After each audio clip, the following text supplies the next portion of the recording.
Welcome to the Jeff Crilley Show. And now, here's Jeff Crilley. Welcome back to the final segment of the Jeff Crilley Show.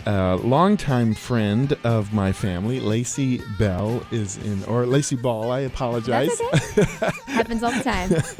Lacy Ball is in studio. She is the driving force behind Culture Map Dallas. Welcome to the You're Jeff giving Crilley me Show. way too much credit, but thank you very much. I have a great team.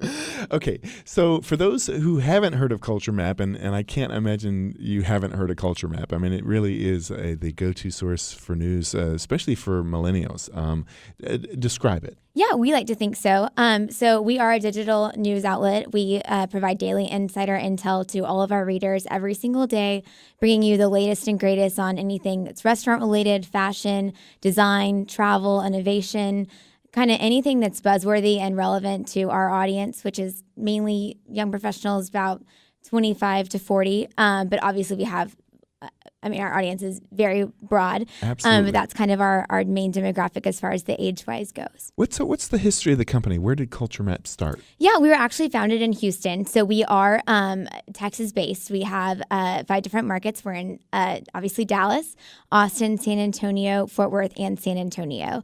And we actually just moved our headquarters up to Dallas about a year ago. So it's been great. I get to work with our leadership team, which has been there since the very beginning. My boss, Jessica, and Jennifer is our editor-in-chief, and they're just wonderful to work with. That's cool. Well, one thing I know is that you are very much in tune with your audience. You know what they're clicking on. You know what they're interested in. Describe your online publication and what seems to be the hottest thing. What are they clicking on? Yeah, I would definitely say our restaurants get a lot of action and buzz. Real estate is another big one for us. Obviously, anything kind of fashion related, and Dallas is, one of the biggest, I'd say probably the biggest in Texas as far as, that industry goes. And so those are kind of some of our, top 3. But we, like I said, we do cover everything from society events to travel, innovation, startups.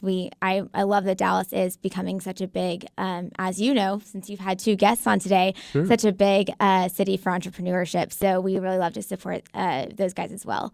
So it's kind of a crowded landscape when it comes to kind of digital publications. I know that, all of them are fighting for the same readership. How do you guys differentiate yourself from the competition?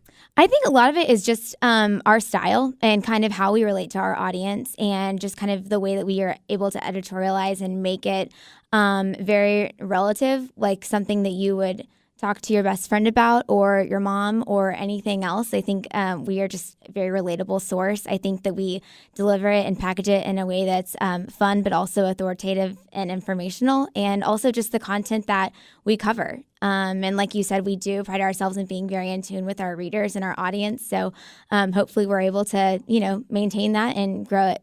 Absolutely. And I know that the writing style is very conversational. It does feel like the writer is talking right to me. That's on purpose. Yes. We enjoy that. We don't want to be, kind of one of those snarky, or, we do want it to be friendly and authoritative, but just more of a fun and welcoming way as well. And your position there, are you also in charge of sales, editorial? Really, my main focus is growing our events and kind of our community engagement and outreach. I also do our media sponsorships, marketing initiatives. So that's kind of my main role. I do contribute sometimes editorially, just because, as you know, my background as an editor and journalist. But so I still get to dabble in that, which is fun. But I am more focused on sort of our marketing and events initiatives. Awesome. Well, tell us about some of the cool things that are coming up. Yeah. So one of our big initiatives for really the end of the year, but also what we've done for about the past 4 years, is our Culture Map Charity Challenge.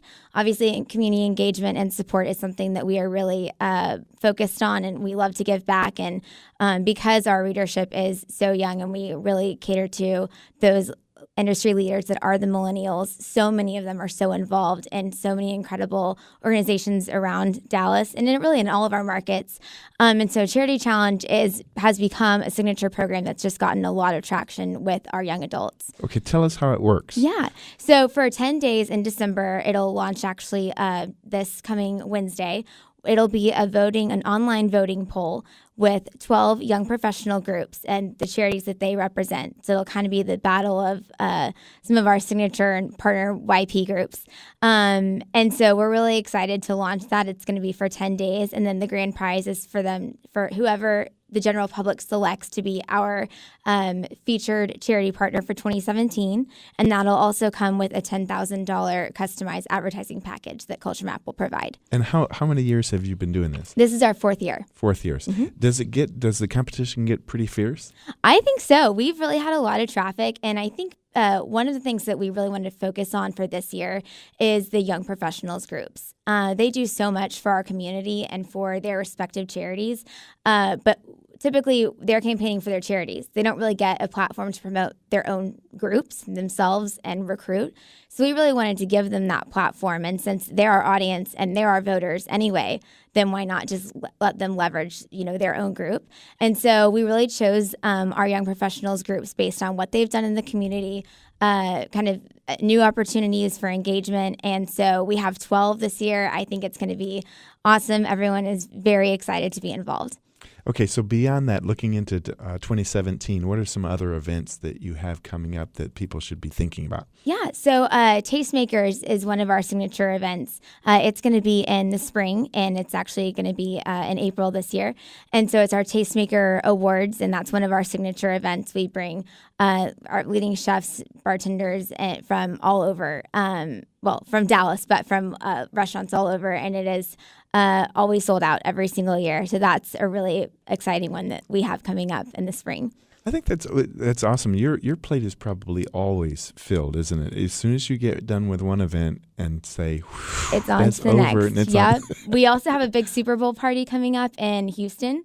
Obviously, since that's where it's going to be. Awesome. So we do have events in all of our markets, but obviously I'm in charge of Dallas. But we have Culture Map socials for all of our readers who are, obviously young professionals who want to come and network and just kind of get involved in what's going on in the community. We host them all over Dallas. So it's just, it's a great way to get involved, meet new people. We really try to create very organic, fun, interactive experiences with our readers and our audience. And I think that that's kind of been some of the secret to our success. I think so, too, because there are a lot of online publications that don't go out and meet and greet and get to know their readers. Yeah. When you have these events and you meet readers for the first time, are you learning from the reader on what they're liking, what they're not liking, what you could be doing better? Yeah, we actually just sent out a survey last week to all of our readers and subscribers asking those questions.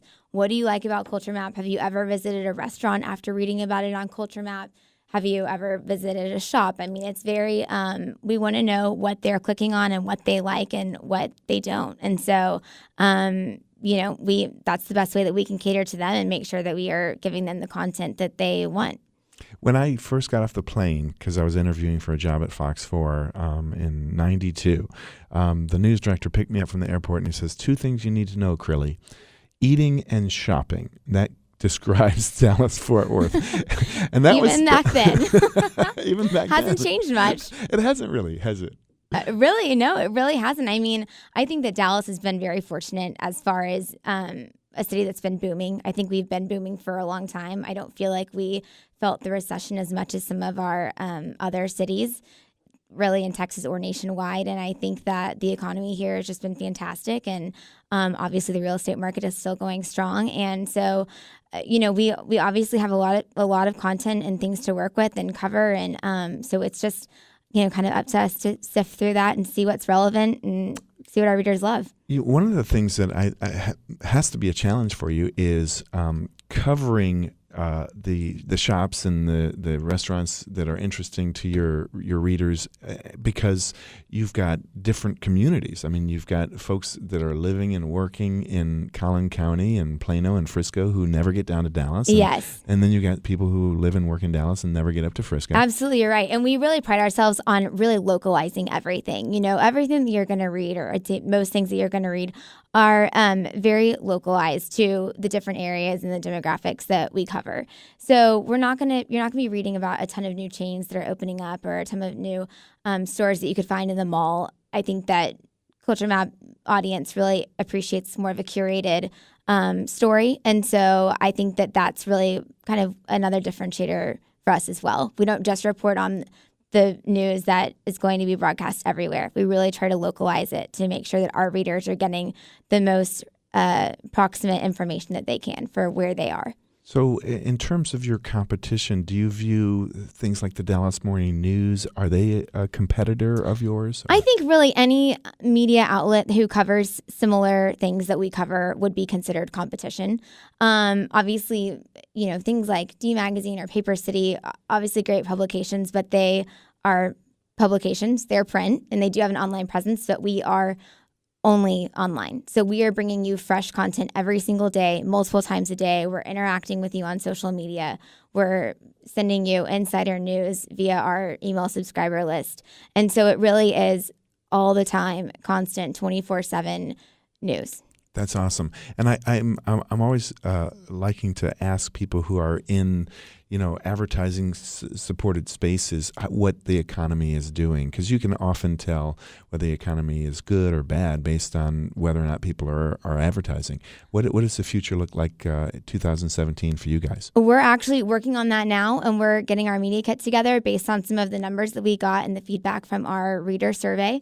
So we'll definitely be able to give our advertisers a little bit more information and insight to our audience and what's working and what isn't as well. And we've seen a lot of success on that. We keep our accounts for a long time. We've actually seen lots of our advertisers, because we're so event focused, want to expand that to more of an interactive experience and engagement. So it kind of goes the extra mile to be able for them to get that valuable face time with our readers and our audience. Because we do cater to the millennials who are making a difference, who are going to be the next industry leaders. And that's important. So who makes a good sponsor for you guys? So if somebody's listening to this right now and they're saying, I wonder if I should call them about possibly doing some advertising, who makes a good sponsor for you? I mean, because we cover so many different industries, I would say really almost anyone who focuses on or wants to expand their businesses as far as restaurants, travel, fashion, design, tech, innovation, hotel, real estate. I mean, we are very broad, but our readers have a lot of interests. And so, you click on an article and then we give you a related article. The traffic will go to that related article. And the great thing about us is that because we're digital, we're able to track that information really well. And so the results are accurate. We know, how to position things. We know what the most valuable real estate is on our website. And so we're really able to give a lot of really great options that are very curated to the goals that our advertisers have. So I know my daughter is 26. She's a millennial, and she's a huge fan. Well, thank you. Hi, Sarah. We miss you. Yeah, she couldn't be here this morning. But she's very loyal. And do you find that your readers are fiercely loyal to your recommendations? Mm-hmm. We really do. And we're very fortunate because we offer the events arm of Culture Map. Our readers want to come. Almost all of our events that I've been to, at least, have been sold out. We sell tickets really well. And, as soon as you come and you invite your friend or your roommate or your significant other, it's just kind of an organic word of mouth. And I think that that's more valuable than any dollars you can put behind anything. My guest, Lacy Ball, we're unfortunately out of time. Give us the website. Sure. It's just culturemapdallas.com, dallasculturemap.com. And then obviously we are in all of our different markets. So you're going to find great insider intel on all of those topics regionally and Texas wide. So awesome. Thank you so much. Thank you. All right. And we'll see everybody next week.